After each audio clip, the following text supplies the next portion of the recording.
अस्सलामुअलैकुम, welcome to MKS doctor zone. आज हम डिस्कस करने जा रहे हैं एनाटमी ऑफ टंग, जिसमें सबसे पहले हम डिस्कस करेंगे कि हमारे पास टंग है क्या। उसके बाद हम डिस्कस करेंगे टंग का स्ट्रक्चर और टंग की डिवीजन, टंग को हम कैसे डिवाइड करते हैं, कौन से पार्ट्स में डिवाइड करते हैं। उसके बाद हम मसल्स ऑफ द टंग को डिस्कस करेंगे, जिसमें हम इंट्रिंसिक और एक्सट्रिंसिक मसल्स को डिस्कस करेंगे। उसके बाद हम टंग की नर्व सप्लाई को डिस्कस करेंगे, मोटर सप्लाई को भी और सेंसरी सप्लाई को भी। उसके बाद हम ब्लड सप्लाई, जिसमें हम आर्टीरियल सप्लाई और वेनस ड्रेनेज को डिस्कस करेंगे।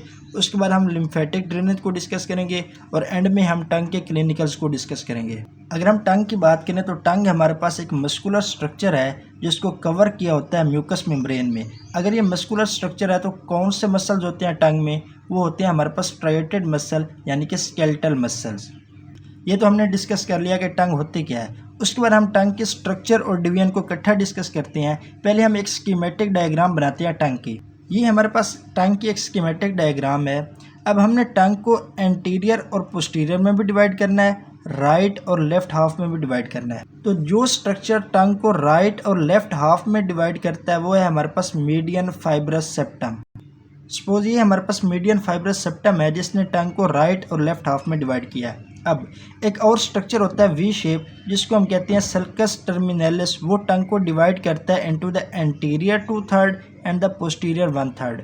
और ये जो हमारे पास सल्कस टर्मिनलिस है, इसकी टिप में एक छोटा सा पिट होता है जिसको हम कहते हैं फोरामेन सीकम। Foramen caecum. अगर हम स्नेल एनाटॉमी से इसकी डायग्राम को डिस्कस करें तो ये हमारे पास सल्कस टर्मिनलिस है जिसने टंग को डिवाइड किया है एंटीरियर 2/3 में और पोस्टीरियर 1/3 में। क्योंकि हमारे पास रेफरेंस बुक स्नेल एनाटॉमी है तो इसलिए हम मोस्टली चीज़ें स्नेल से ही डिस्कस करेंगे। ये जो एंटीरियर 2/3 है इसे हम कहते हैं बॉडी ऑफ द टंग, और जो पोस्टीरियर 1/3 है इसे हम कहते हैं रूट ऑफ द टंग। या जो हमारे पास एंटीरियर 2/3 है इसे हम कहते हैं oral part of the tongue, और जो पोस्टीरियर 1/3 है इसे हम कहते हैं pharyngeal part of the tongue. उसके बाद अगर हम ये जो हमारे पास टंग है इसके सुपीरियर सरफेस को देखें तो जो हमारे पास एंटीरियर 2/3 है यानी कि बॉडी ऑफ द टंग है वो हमारे पास रफ होती है। और उसकी रफ होने की वजह ये है क्योंकि यहाँ हमारे पास पेपिल्लाए होते हैं, और जो पेपिल्लाए होते हैं एंटीरियर 2/3 यानी कि बॉडी ऑफ टंग में वो हमारे पास 3 तरह के होते हैं। एक हमारे पास होते हैं फिलीफॉर्म पेपिल्लाए, फिलीफॉर्म। दूसरा हमारे पास होते हैं फंजीफॉर्म, और तीसरे हमारे पास होते हैं वेलेट पेपिल्लाए। इसलिए इन पेपिल्लाए की वजह से जो हमारे पास बॉडी ऑफ द टंग है वो रफ होती है, जबकि जो हमारे पास ये पोस्टीरियर 1/3 है यानी कि रूट ऑफ द टंग है ये रफ नहीं होती बल्कि ये स्मूथ होती है, क्योंकि यहाँ पेपिल्लाए नहीं होते बल्कि यहाँ हमारे पास लिम्फाइड यानी कि लिम्फ नोड्स होते हैं जिनको हम कहते हैं लिंगुअल टॉन्सिल्स। Lingual tonsils. अगर हम टंग की इन्फीरियर सरफेस की बात करें तो एक म्यूकस मेम्ब्रेन टंग की इन्फीरियर सरफेस को फ्लोर ऑफ द माउथ के साथ कनेक्ट करती है, जिसे हम कहते हैं फ्रेनुलम ऑफ द टंग। अगर हम इस डायग्राम में देखें तो ये हमारे पास म्यूकस मेम्ब्रेन है जो कि टंग की इन्फीरियर सरफेस को फ्लोर ऑफ द माउथ के साथ कनेक्ट कर रही है, और इसे हम कहते हैं फ्रेनुलम ऑफ द टंग। और ये जो फ्रेनुलम ऑफ टंग है इसकी लेटरल साइड पर हमारे पास ये डीप लिंग्वाइनल वेन्स हैं, डीप लिंगुअल वेन्स हैं। और ये जो हमारे पास डीप लिंगुअल वेन्स हैं इनकी लेटरल साइड पर ये हमारे पास फोल्ड्स हैं म्यूकस मेम्ब्रेन के, जिन्हें हम कहते हैं फिम्ब्रिएटेड फोल्ड्स। तो इस तरह हमने टंग की सुपीरियर सरफेस को भी डिस्कस कर लिया। उसके बाद हमने टंग की इन्फीरियर सरफेस को भी डिस्कस कर लिया। अगर हम टंग्स के मसल की बात करें तो हम टंग के मसल को 2 ग्रुप्स में डिवाइड करते हैं, इंट्रिंसिक मसल और एक्सट्रिंसिक मसल। इंट्रिंसिक मसल वो मसल हैं जो कि with in the tongue, inside the tongue होते हैं, यानी कि इनकी ओरिजिन इंसर्शन सारा कुछ टंग के अंदर होता है। और एक्सट्रिंसिक मसल्स वो मसल्स हैं जिनकी ओरिजिन तो बोन से हो रही होती है, जो हमारे पास स्कल की बोन्स है उनसे हो रही होती है, लेकिन इनकी जो इंसर्शन है वो हमारे पास टंग में हो रही होती है, इसलिए हम इनको कहते हैं एक्सट्रिंसिक मसल। जो इंट्रिंसिक मसल है वो हमारे पास 3 लेयर्स में होती हैं, लॉन्गिट्यूडनल, ट्रांसवर्स और वर्टिकल। और ये जो एक्सट्रिंसिक मसल हैं ये टोटल हमारे पास 4 हैं, जीनियोग्लोसस, हायोग्लोसस, स्टाइलोग्लोसस और पेलेटोग्लोसस। ये जो वर्ड ग्लोसस है ये हम टंग के लिए यूज़ करते हैं। अगर हम इस डायग्राम में देखें तो ये वाला जो स्ट्रक्चर है ये हमारे पास टंग है। ये एक मसल है जिसकी ओरिजिन हो रही है हमारे पास मैंडिबल से। ये हमारे पास मैंडिबल बोन है, यहाँ से इसकी ओरिजिन हो रही है और यहाँ जाकर इस मसल के नीचे से जाकर टंग के ऊपर इंसर्शन हो रही है। और ये वाला जो मसल है ये है हमारे पास जीनियोग्लोसस मसल।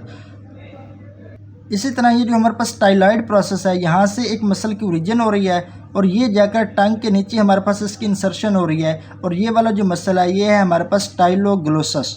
और इसी तरह तीसरा एक मसल है जिसकी हमारे पास हायोइड बोन से ओरिजिन हो रही है, और ये भी टंग के जाकर ऊपर जाकर हमारे पास इंसर्शन हो रही है, और ये हमारे पास है हायोग्लोसस मसल।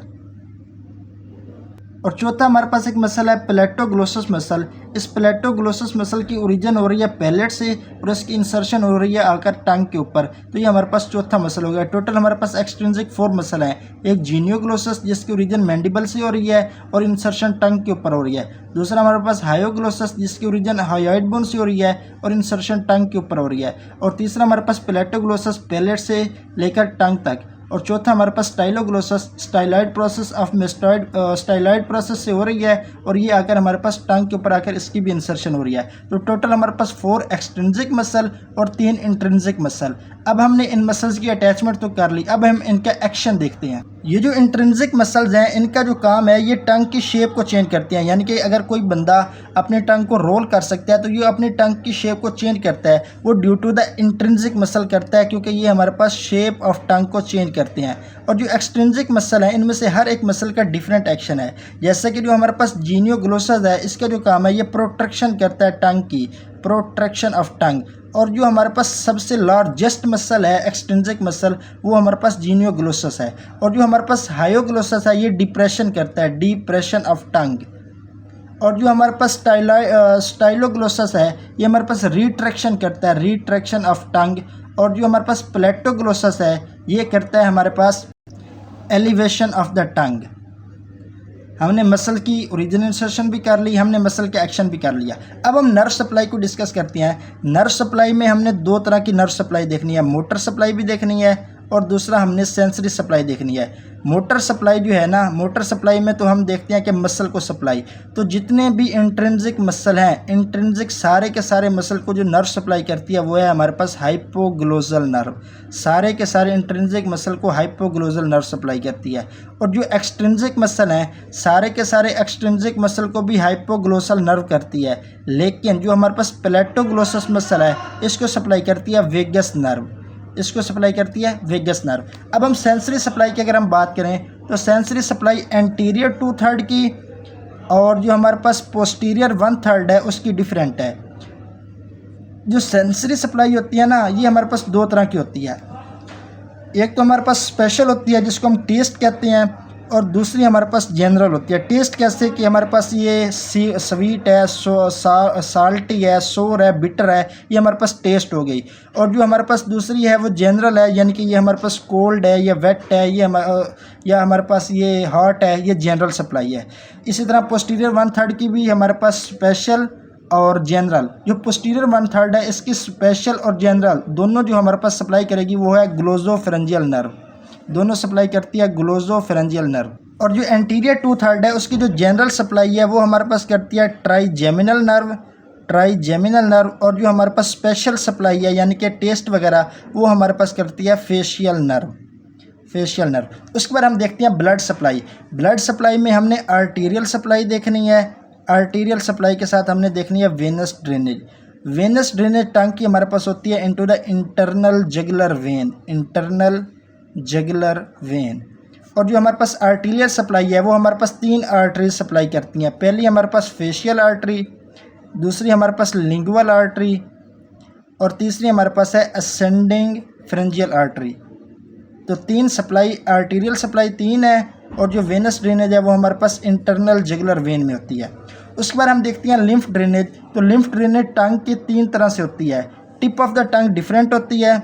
जो हमारे पास एंटीरियर 2/3 है उसकी साइड्स की venous drainage lymphatic drainage different है और पोस्टीरियर की डिफरेंट है। जो टिप ऑफ द टंग है वो होती है हमारे पास सब मेंटल लिम्फ नोड में, और जो साइड ऑफ द एंटीरियर 2/3 है वो होती है हमारे पास सब मैंडिबुलर लिम्फ नोड में, सब मैंडिबुलर में। और जो हमारे पास पोस्टीरियर 1/3 है उसकी होती है डीप सर्वाइकल लिम्फ नोड में, डीप सर्वाइकल लिम्फ नोड में। उसके बाद एंड में हमारे पास आते हैं क्लिनिकल्स और related to the tongue. Clinical में एक क्लिनिकल तो मसल के रिलेटेड है, जीनियोग्लोसस मसल की। ये जो जीनियोग्लोसस मसल है ना, इसे हम सेफ्टी मसल कहते हैं, क्योंकि ये जो जीनियोग्लोसस है ये प्रोट्रैक्शन ऑफ द टंग करता है। अगर हमारे पास इस मसल की पैरालिसिस हो जाए तो टंग नीचे हमारे पास ओरोफेरिक्स में फॉल कर जाएगी, जिसमें इसकी वजह से चोकिंग हो जाएगी और डेथ हो जाएगी। तो इसलिए हमारे पास ये जो जीनियोग्लोसस नर्व मसल है, इसकी पैरालिसिस में हमारे पास टंग नीचे फॉल कर जाएगी ओरोफेरिक्स में और डेथ हो सकती है पर्सन की। एक तो ये है, इसलिए हम इसको जीनियोग्लोसस क्यों कहते हैं, ये हमारे पास सेफ्टी मसल है। एक तो ये लार्जेस्ट मसल है, दूसरा ये हमारे पास सेफ्टी मसल है। जो दूसरा क्लिनिकल है वो है हमारे पास टंग टाई। टंग टाई ये हमने एक जब हमने inferior surface of the tongue को देखा था तो हमने वहाँ कहा था एक फ्रेनुलम ऑफ द टंग होता है, जो कि हमारे पास इन्फीरियर सरफेस के ऊपर होता है। एक म्यूकस मेम्ब्रेन है जो कि टंग की इन्फीरियर सरफेस को कनेक्ट करती है with the floor of the oral cavity. अगर ये जो हमारे पास फ्रेनुलम ऑफ द टंग है ये टिप तक आ जाए, टंग की टिप तक आ जाए, तो उसे हम कहते हैं टंग टाई। इस कंडीशन में क्या होता है, टंग टाई में जो पर्सन होता है उसको ये जब ये टंग टाई हो जाती है तो ये उसकी जो टंग की नॉर्मल मूवमेंट है उसको इनहिबिट करती है। जब टंग की नॉर्मल मूवमेंट को इनहिबिट करती है, इनहिबिट नॉर्मल मूवमेंट, जब ये नॉर्मल मूवमेंट को इनहिबिट करती है तो जो पर्सन होता है उसको स्पीच वगैरह में और टंग की मूवमेंट में और दूसरी जो टंग के फंक्शन है उसमें डिफ़िकल्टी होती है। तो ये एक हमारे पास टंग टाई हो गया, दूसरा हमारे पास सेफ्टी मसल हो गया जीनियोग्लोसस, और तीसरा जब किसी पर्सन को एंजीना का पेन होता है तो जो हम उसके लिए मेडिसिन रखते हैं वो हम लिंगुअल एरिया में यानी कि टंग के नीचे रखते हैं, जिसकी वजह से वो जल्दी पर्सन को रिलीफ होता है। अगर हम उसको ओरली दें तो पहले वो ब्लड में जाएगी, ब्लड से फिर वो उसमें उस एरिया तक जाएगी जिसके लिए टाइम लगेगा, लेकिन जब हम उसे लिंगुअल एरिया में रखेंगे तो वो ज़्यादा जल्दी रिलीफ होगा। तो ये थी हमारे पास टंग की एनाटॉमी, जिसमें हमने सारा कुछ देखा है, डिवीजन देखी है, उसके बाद स्ट्रक्चर देखे हैं, मसल्स देखे हैं, दोनों इंट्रिंसिक एक्सट्रिंसिक देखे हैं, नर्व सप्लाई देखी है, मोटर सप्लाई भी देखी है, सेंसरी सप्लाई भी देखी है, ब्लड सप्लाई भी देखी है, वेनस ड्रेनेज भी देखी है, लिम्फेटिक ड्रेनेज भी देखी है और एंड में टंग के क्लिनिकल्स भी देखी हैं।